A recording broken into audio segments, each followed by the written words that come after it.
Thanks to all the subscribers. Please like, subscribe, and comment. We're almost to 1,000, and we really appreciate it. With that out of the way, let's get into it. Some say ADX Florence is worse than death. Unfortunately, this man's story currently has concluded there. According to the government, Ronald Herron, also known as Rod Diggs, was the hardened leader of the Murderous Mad Dogs Bloods, who poisoned Boerum Hill's Gowanus and Wyckoff houses with his sales of crack and heroin.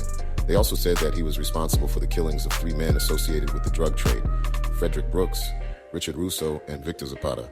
Herron Rod Diggs, 32, has spent only 2 full years outside of prison since he was first locked up for a robbery he committed at 13. Despite that, he managed to begin a promising musical career, putting in long hours at the studio, promoting himself at clubs, and collaborating with better-known artists like Uncle Murda, also a Brooklyn native, and Waka Flocka Flame. The government presented evidence that from the late 1990s until 2011, Herron headed a drug distribution and racketeering conspiracy centered around the Wyckoff and Gowanus houses. Herron ran a cocaine distribution business out of 423 Baltic Street in Brooklyn, where he lived with his mother. Herron murdered a drug-dealing competitor, Frederick Brooks, by shooting him in the head in 2001. Although Herron was later acquitted of the murder, he and his associates threatened key witnesses who stopped cooperating with the state prosecution. As a result, Herron was convicted, however, on a related drug charge in November 2002 and remained in prison until 2007, during which time he became a high-ranking member of the MMDB. Upon his release from prison in 2007, Herron robbed Joseph Garcia at gunpoint in an effort to reestablish control over the 423 Baltic drug market. Herron murdered Richard Russo by shooting him in the head on May 9th, 2008. Russo had told Herron's associates that he would kill Herron if he ever confronted him. Herron murdered Victor Zapata at 185 Nevin Street after Zapata attacked and shot one of Herron's top lieutenants, Jorge Mejia. Herron's presence at the murder scene was established through government cell site evidence. Herron took the stand and denied murdering Brooks or engaging in any illegal activity after his November 2002 conviction on drug charges. Instead, he testified that he tried to turn his life around in prison and that upon his release in 2007, he devoted himself to a rap career. He admitted joining the MMDB, but only to protect himself while in prison and to further his music career, rather than for any illegal purpose. Ronald Herron's youth was forged in apartment 4E at 423 Baltic Street in Brooklyn. That was where he saw his mother using cocaine and heroin, where his sisters, who were professional shoplifters, also lived, and where he resided when he was arrested for his first crime at age 13. As Mr. Herron grew older, prosecutors say, he began to terrorize that building and the rest of the Gowanus houses, selling drugs and spreading violence in the public housing complex. During his testimony, Herron told jurors in a packed courtroom of a life lived mostly in the criminal justice system. Since his first jail term, which started in 1996 when he was 14, Herron has had only 2 full calendar years in which he was not in jail or prison.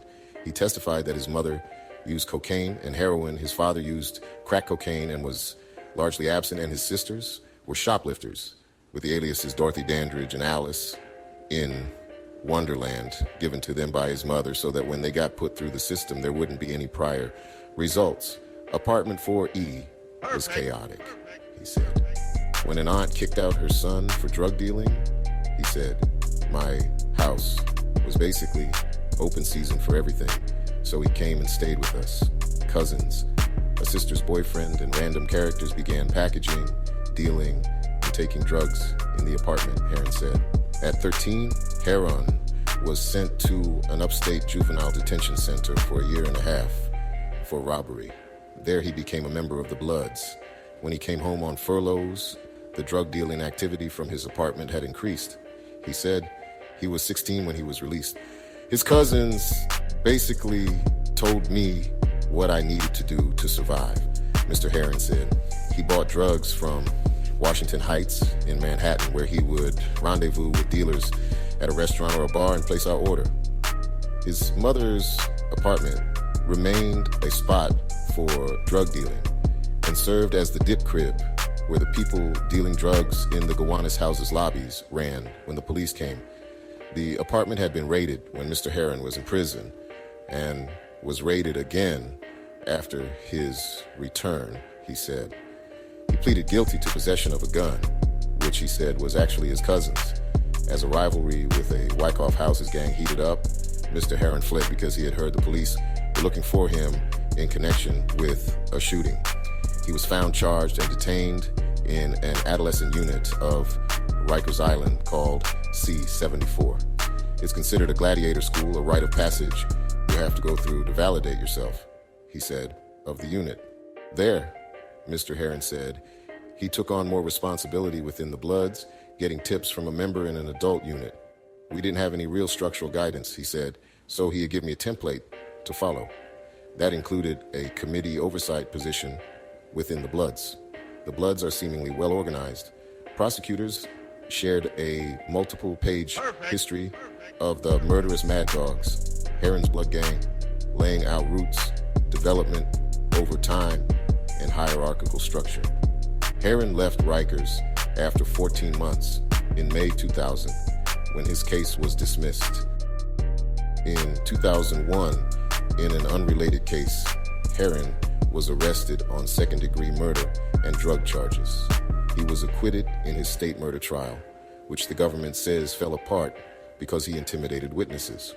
One of the current federal murder charges he faces is related to the 2001 killing. Herron pleaded guilty to the drug charges, which put him in prison for 6 years. There, he decided to focus on music. I spent a tremendous amount of time in isolation, what they call special housing facilities, as a result of infractions, he said. He got his high school diploma and studied history and philosophy. When he saw neighborhood friends get sentenced to life for drugs, it had an effect. I got tired of being a recidivist, he said. When he got out, he worked on his music career. But prosecutors argue that when Herron was released in 2007, he went straight back to drug dealing and committed 2 murders. Violence at the Gowanus houses settled down only after he was arrested again in 2010, prosecutors said. He has been in jail since. On the day of sentencing, Herron, aka Raw Diggs, strode into Brooklyn Federal Court on Thursday, winking and smiling at friends and family. It was a foregone conclusion he would be sent to prison for the rest of his life. But before that happened, Herron set off an exchange involving his supporters, the judge, prosecutors, the weeping sister of one of his victims, and court officers. You guys sit here and continue to paint this picture that I'm the devil incarnate, the scourge of righteousness. Perfect. It's all crap, Herron said before he was sentenced. Even the most dim prosecutor could have secured a conviction under this atmosphere of guilt they built. They did all but point a big red arrow of guilty up on that projection screen. As you sit here, you denigrate me like I'm some sort of societal pestilence, he said. What have you contributed to my community? Speaking just before delivering his sentence, Judge Gowanus turned the question back on Herron. You personally exacerbated one of your community's greatest blights, he said. You're obviously an intelligent person and an articulate person. You could have done something different. Instead, you chose to lead a criminal organization and commit violent robbery and murder. As the judge spoke, Herron stared up at the clock. Judge Nicholas G. Gowanus sentenced Herron to 12 life terms plus 105 years. He told Mr. Herron that his speech proved that he was smart and well-spoken and that he possessed not a scrap of empathy for his victims. You have shown a complete lack of remorse for your abhorrent conduct, the judge said during the hearing, which lasted about an hour and a half. Even today, in this courtroom, you give answers that show you are clueless about the misery you have inflicted on other people. and you are reconstructing through some fantastic thoughts what has happened in this case. Herron was convicted after one day of jury deliberations in June 2014 on 21 counts, including 3 murders, racketeering, and drug trafficking. In court, Elizabeth Zapata, the sister of Victor Zapata, whom Herron killed in 2009, addressed the court alongside Mr. Zapata's daughter Skylar, 5, who wore white bows in her pigtails and clutched a pink teddy bear. Since the day he murdered my brother, Ms. Zapata wept. My life has never been the same. As she spoke, several of Herron's supporters stood up and walked out. Herron's lawyer, Kelly Sharkey, asked that he be held in a facility where his own 5-year-old daughter could visit him. Judge Gowanus asked if there was a facility where Mr. Zapata could receive visits from his family. More than a half dozen of Herron's supporters stood up and shouted down the judge, prompting court officers to escort them out. "It's a sham," yelled Shanduk McFadder, 36, one of Mr. Herron's friends. That is exactly what an assistant United States attorney, Shreve Ariel, had asked for. He told the judge that Mr. Herron was perhaps the worst criminal he had ever prosecuted. A message needs to be sent that this kind of behavior, this kind of obstruction, this kind of contempt for the law cannot be tolerated, he said. Mr. Ariel added that another reason to impose a long sentence was to minimize any future effects Mr. Herron could have on his community. Even in solitary confinement, Mr. Ariel said, Mr. Herron was recently found with a dozen razor blades hidden in his mattress. I really don't think there's a good chance Mr. Herron will stop committing crime in prison, Mr. Ariel said. Ronald Herron, also known as Rod Diggs, is currently at USP Florence, ADMAX. He was sentenced to life in prison.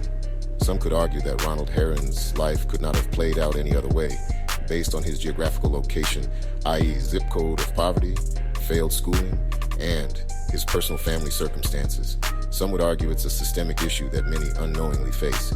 If that is the case, people should understand when Babylon, aka the system, is finished playing with their toys, they break them. Although there are convictions in this matter, I must stress that an indictment is not evidence of guilt. Charges are only allegations, and each defendant is presumed innocent unless and until proven guilty beyond a reasonable doubt. Thank you for watching. Please subscribe. Blessings.